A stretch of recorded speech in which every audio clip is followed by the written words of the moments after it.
ओम शांति। सुनते हैं 30 जनवरी 75 के अव्यक्त बाप दादा के मधुर महावाक्य। आज की अव्यक्त वाणी में बाबा ने एक ही संकल्प व लगन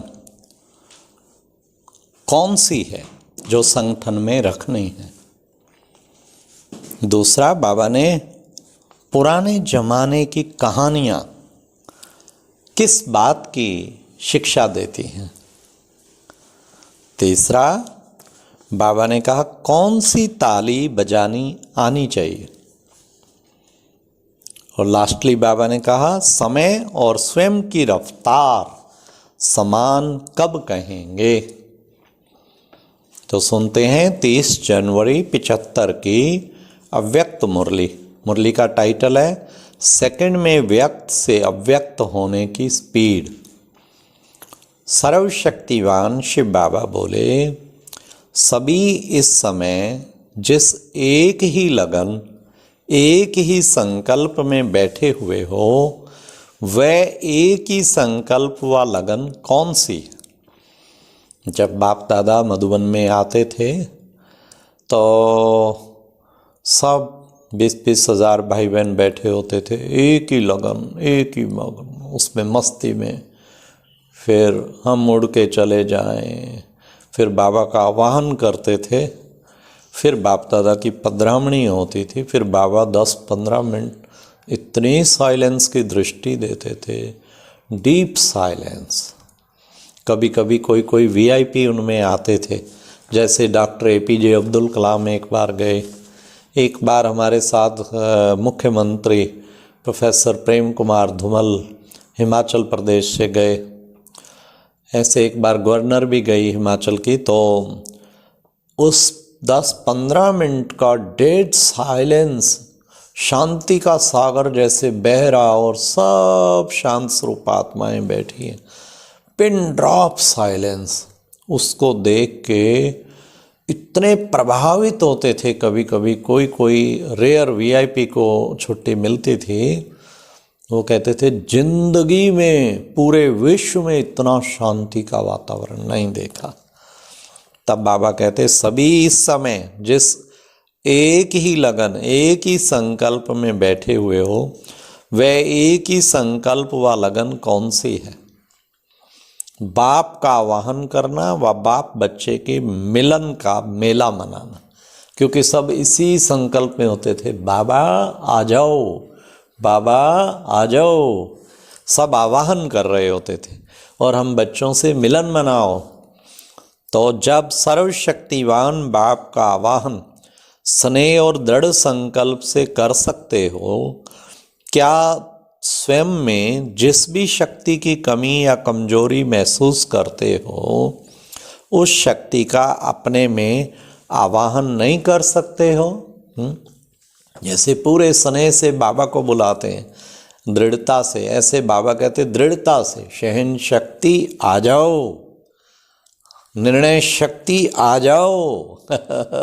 आवाहन करो, ऑर्डर करो और वो हाजिर हो जाएगी। तो बाबा ने कहा उस शक्ति का अपने में आह्वान नहीं कर सकते हो। जब बाप को अव्यक्त से व्यक्त बना सकते हो, केवल याद से, स्नेह के बल से, अधिकार प्राप्त होने के बल से और समीप संबंध के बल से, तो ऐसे ही हर शक्ति को व स्वयं को भी व्यक्त से अव्यक्त नहीं बना सकते हो। जब बाप को अव्यक्त से व्यक्त में लाना सहज है, तो स्वयं को अव्यक्त बनाना मुश्किल क्यों। तो बाबा ने कहा जब बाबा को व्यक्त से अव्यक्त, तो बाप को व्यक्त से व्यक्त ला बनाना सहज है, तो स्वयं को अव्यक्त बनाना मुश्किल क्यों। पुराने जमाने की कहानियाँ प्रसिद्ध है ना। अब सुनो बाबा कौन सी कहानी बताते हैं कि ताली बजाने से वस्तु व व्यक्ति हाजिर हो जाते थे, वह परियां प्रत्यक्ष हो जाती थी।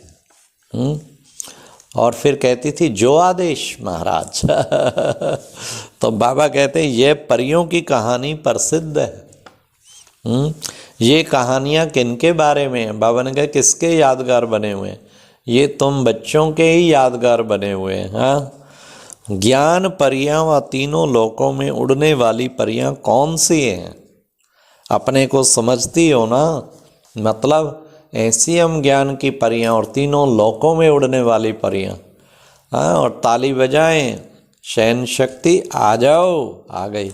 समाने की शक्ति आ जाओ, जी महाराज आ गई। तो ये बाबा कहते बच्चों को अभ्यास करना चाहिए। ज्ञान और याद के दोनों पंख लगे हुए हैं, रोज देखो।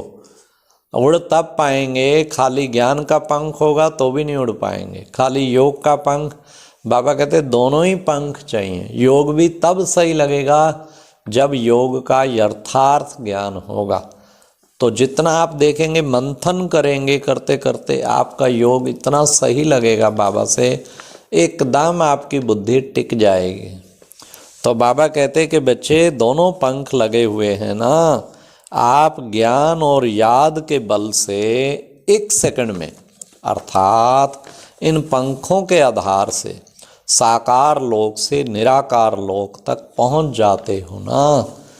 ऐसे ऐसे ज्ञान रतन, बाबा की अव्यक्त मुरलियों की पॉइंट। अभी तो हर वर्ष में जो मेन मक्खन मिलता है 21 पॉइंट, वो तो मिल ही रहा है।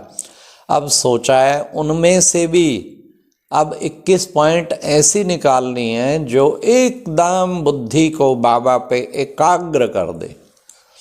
वो तो जो 21 पॉइंट है वो सब ज्ञान की भी हैं, योग की भी हैं, सेवा की भी हैं, संबंध में कैसे चलना है उसकी भी हैं, पर हैं बड़ी टॉप, वो भी बड़ी इम्पॉर्टेंट हैं। लेकिन अब उन सब में से 21 पॉइंट ऐसी निकालनी है जो एकदम उड़ा के सीधा ही बाबा से योगी बना दे। तो बाबा ने वही कहा, ऐसे फरिश्ते समान परियों को 1 सेकंड में जिस शक्ति की आवश्यकता हो संकल्प किया व आवाहन किया, वह शक्ति स्वरूप में आ जाए, ऐसी ताली बजानी आती है।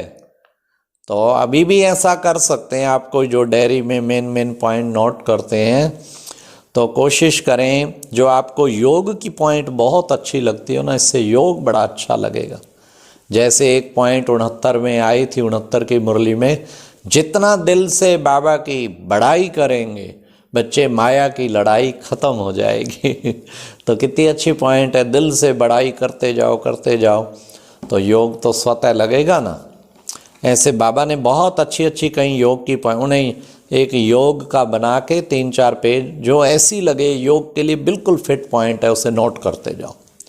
कोई पवित्रता की पॉइंट बहुत अच्छी मिलेंगी, तो पवित्रता के अंडर 3-4 पेज हों, पवित्रता पे नोट करते जाओ। कोई सेवा की मिलेंगी तो फिर सेवा के अंडर नोट करते जाओ। उससे फिर क्या होगा, अवस्था बहुत ही अच्छी बन जाएगी। बाबा जो कहता है मैं तुम्हें राजयोग सिखाता हूँ, सिखाता बैठ के कोई हमें प्राणायाम नहीं सिखाएगा। यही जो पॉइंट्स बाबा देता है, नॉलेज का जो प्रकाश देता है, यही तो सबसे बड़ी सीख है। तो बाबा ने कहा कि बच्चे इन पंखों के आधार से साकार लोक से निराकार लोक तक पहुंच जाते हो ना। ऐसे फरिश्ते समान परियों को 1 सेकंड में जिस शक्ति की आवश्यकता हो संकल्प किया व आवाहन किया, वह शक्ति स्वरूप में आ जाए, ऐसी ताली बजानी आती है। ऐसी परियां बनी हो जिन्हों का हर कल्प गायन होता है। सबसे पहले तो सब अपने को परी समझने, परी जात, वो परी एंजल हूँ मैं, एंजल, ऑलवेज फ्लाइंग एंजल। कभी भी अपने को देहधारी नहीं समझो, अपने नाम रूप वाला परिचय याद नहीं रखो। जो बाबा दे रहा है कि परी हो बच्चे। ज्ञान मान सरोवर की परियां। तो बाबा की ये मुरली ज्ञान मान सरोवर से चल रही है, पानीपत से। तो देखो, तो बाबा कहते हैं ज्ञान मान सरोवर का गायन है, उसमें डुबकी लगाते थे, परी जादे बन जाते थे। तो आज बाबा वही कह रहे हैं कि ऐसी परियां, नशा रहे, हम हैं उड़ती परियां बाबा की। और जब ताली बजाएं हाजिर, हर शक्ति हाजिर।